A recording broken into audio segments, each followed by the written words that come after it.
আসসালামু আলাইকুম রহমতুল্লাহি ওয়া বারাকাতুহু। আজকে আমাদের টপিক হচ্ছে উপসর্গ।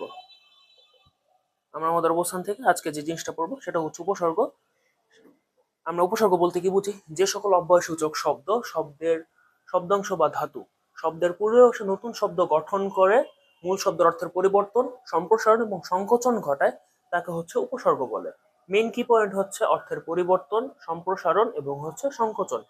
এই তিনটা জিনিস যখন একসাথে ঘটাবে সেটাই হচ্ছে উপসর্গ। আসেন পরবর্তীটা কি, সেটা হচ্ছে উপসর্গ প্রকারভেদ। উপসর্গ কয় প্রকার? তিন প্রকার: খাঁটি বাংলা উপসর্গ, তৎসম উপসর্গ এবং হচ্ছে বিদেশি উপসর্গ। এটা আমাদের মনে রাখার ক্ষেত্রে একটা সহজ উপায় আছে, যে আমরা খাঁটি বাংলা এবং তৎসম সংখ্যা 2021, আমরা হচ্ছে এই জিনিসটা মনে রাখবো সহজে মনে রাখার জন্য। সংখ্যা 2021, এটা কেন বললাম? এটা হচ্ছে আমরা পরের কনসেপ্টে আসতেছি। এরপর স্লাইডের মধ্যে আমরা দেখি যে আমাদের খাঁটি বাংলা উপসর্গ কয়টা? 21টা। 21টার মধ্যে এটা হচ্ছে আমাদের সহজে মনে রাখবো আমরা কিভাবে, সেটার জন্য দেখি মনে রাখার উপায়গুলো। সেটা হচ্ছে স, সা, কু, হা, কদ, পাতি, ভর, আন, আ, সু, বি, নি, অ, অনা, আব, আর, ইতি, অঘা, রাম, অজ, উনো। উনোর মধ্যে হচ্ছে রস্যকার দিয়ে একটা থাকতে পারে, দীর্ঘকার দিয়ে একটা থাকতে পারে। টোটালি আমরা যদি এখন হিসাব করতে যাই, 4 4 4 4, এ জায়গায় হচ্ছে 16, 16 আর 5 হচ্ছে 21। আগে যে জিনিসটা বলেছিলাম যে খাঁটি বাংলা উপসর্গ কয়টা? 21টা। সংখ্যা 2021। সংখ্যা সঙ্গে হচ্ছে 20, খাঁটি বাংলা উপসর্গ 21টি। মনে রাখার সহজ কনসেপ্ট।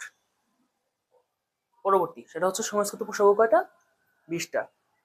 এটা হচ্ছে আমরা সহজে মনে রাখবো কিভাবে, সেটা হচ্ছে আমরা ভাগ ভাগ করে নিব। প্র, পরা, অপ, প্রতি, সম, আশুবিনী, অতি দূর, অপি, অভি, নির, অব, অধি, অনু, উপ, পরি, উত। এই সবগুলো যদি হচ্ছে আমরা আবার যোগ করি, 5 আর 4 9, 9 আর 7 16, 16 আর 4 হচ্ছে 20। আমাদের টোটালি হচ্ছে এই 20টা উপসর্গ। সেটা হচ্ছে কিসে? সংস্কৃততে। সংস্কৃততে উপসর্গ কয়টা? 20টা। তারপরে আসে আমাদের তৃতীয়টা, সেটা হচ্ছে একটা বিষয়, সেটা হচ্ছে বিশেষ দ্রষ্টব্য আশুবিনী। দেখেন, আশুবিনী হচ্ছে আমাদের আগের যে স্লাইডটা খাঁটি বাংলা উপসর্গ, এই জায়গায় যদি হচ্ছে আমরা দেখতে যাই তাহলে হচ্ছে কি আসে, এই যে এই কনসেপ্টটা যদি একটু খেয়াল করি আমরা, আশুবিনী এই 4টা, এবং হচ্ছে পরবর্তীতে এই যে আবার সংস্কৃততে আশুবিনী, এখানেও কিন্তু হচ্ছে 4টা করে আছে। এই 4টা হচ্ছে আশুবিনী, খাঁটি বাংলাতেও আছে, সংস্কৃততেও রয়েছে। এখন এটা হচ্ছে বিশেষ দ্রষ্টব্যে আমরা কি দিছি, যে আমরা মনে রাখবো কিভাবে। বাংলা শব্দের আগে যদি বসে তাহলে সেটা হচ্ছে খাঁটি বাংলা, এবং যদি সংস্কৃত শব্দের আগে এই উপসর্গগুলো বসে তাহলে সেগুলো হচ্ছে তৎসম। পরবর্তীতে হচ্ছে আমাদের বিদেশ উপসর্গ, সেটা হচ্ছে ফার্সি। ফার্সি যদি মনে রাখতে যাই, সেটা মনে রাখার সহজ উপায় কি? নিম, ফিনা, কম, আর এটা হচ্ছে ব। বর নিজে একটা উপসর্গ। তারপরে বে, বদ, বর, দর, কার, এই জায়গায় 5, এই জায়গায় 5, টোটালি হচ্ছে 10টা আমাদের মেইন ফার্সি উপসর্গ। মানে বিদেশ উপসর্গের মধ্যে একটা পার্ট হচ্ছে ফার্সি উপসর্গ। সেকেন্ড, সেটা হচ্ছে আরবি উপসর্গ কয়টা? সেটা হচ্ছে 4টা: আম, খাস, লা, গর। এন্ড লাস্ট আমাদের হচ্ছে ইংরেজি উপসর্গ, সেটা হচ্ছে হাফ, ফুল, হেড, এন্ড হচ্ছে সাব। এগুলো এখন আরেকটা আছে, এটা হচ্ছে আমাদের বইয়ের মধ্যে নাই, এটা হচ্ছে বাইরে। সেটা হচ্ছে যে এটা হচ্ছে হিন্দি বা উর্দু উপসর্গ, সেটা হচ্ছে শুধুমাত্র একটাই রয়েছে। আমরা হচ্ছে কিছু উদাহরণ দেখব এখানে। প্রথমে ফার্স্ট অফ অল সেটা হচ্ছে খাঁটি বাংলার উদাহরণ। আমাদের উপসর্গের মেইন কনসেপ্টটা কি? সম্প্রসারণ ঘটবে, সংকোচন ঘটবে, অর্থের পরিবর্তন ঘটবে। তো দেখেন, কাজ কাজ ভালো জিনিস, কিন্তু অকাজ এটা ভালো না। আমরা আগেই পড়েছি খাঁটি বাংলা উপসর্গের মধ্যে একটা আছে অ। তো এটার মধ্যে যদি আগে অ বসে তাহলে হচ্ছে কাজটা কি হয়ে যায়? অকাজ হয়ে যায়। মানে এটা কি হয়? অর্থের পরিবর্তন ঘটে যায় এবং হচ্ছে সংকোচন ঘটে যায়। পরবর্তীতে হচ্ছে অভ্যাস, কু অভ্যাস, সেটা হচ্ছে অর্থের বিপরীত একটা টার্ম ঘটে যায়, কু অভ্যাস।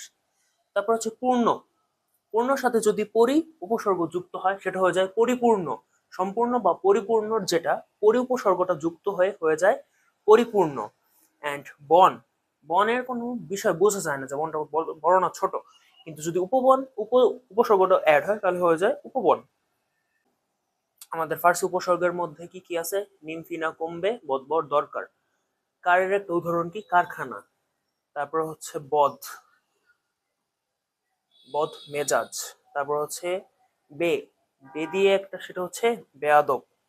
বদ বর, দেখেন এ জায়গায় একটা আছে বর, সেটা দিয়ে উদাহরণ হচ্ছে বরখাস্ত, কাউকে হচ্ছে বরখাস্ত করে দিয়েছে।